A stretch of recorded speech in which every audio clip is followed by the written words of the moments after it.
Hey, this is Anthony. Welcome back to musicmoose.org.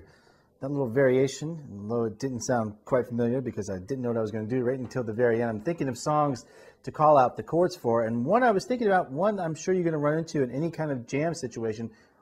And normally our counterpart, the Banjo Brothers, are going to be out there, so we have to accommodate some rhythm for those guys too.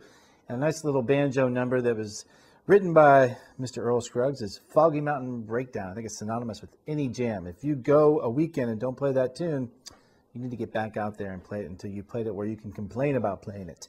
So, but until then, we are going to play some of these jam standards. And so the Foggy Mountain Breakdown has 3 chords.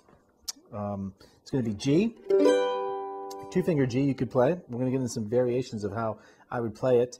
And then also the E minor.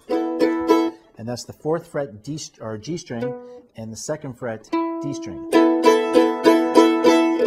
want to catch that whole ringing. And the one thing here you can actually remember is if you know, like if you tune back into some of our music theory stuff that we went to, if you were just to slide up towards the bridge here and count it off, E, F, F sharp, there's G again too. E minor, G. And what you could do is just take this finger right here, your index finger that's on the 7th fret, or you got the 7th fret G string, and you've got the 5th fret on the D string. Just slide that D string one back up towards the nut there, 1, and then you have your D right there. So everything you need can be done, and for comfort reasons, you can pick whatever fingers you want to. It's going to, in the earlier stages, what's going to happen, you'll kind of morph into your own style where you'll find that because you're using more of your pinky or more of your ring finger, you might want to position your fingers differently. I don't really advise. What I try to do is tell you to use the full chord, and then you can kind of work around comfort there.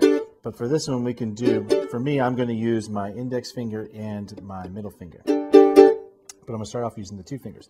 So it goes like this. 1, 2, 3. G, G, G, G, G. E minor. G. E minor. G. D. G.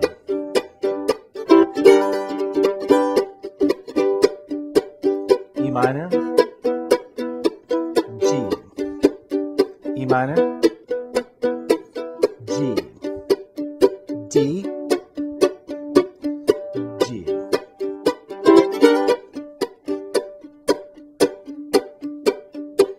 E minor, G, E minor, G, D. Same thing, G.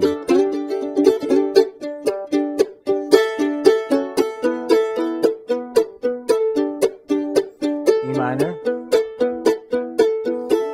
G, D, G.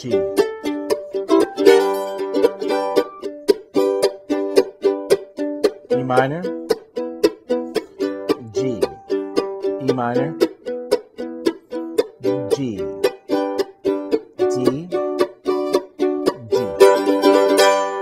So that's pretty much the chords right there to Foggy Mountain Breakdown, and we can get into some of like how the mandolin is phrased during that. It also depends on what ear that you've actually listened to it at. One thing I'd like to do is show you some flexibility that you can get into with the chords too, so plant some seeds, maybe get some more questions circulating on the forum there, but we'll play it a little bit up to speed. So it's like 1, 2, 3, 4.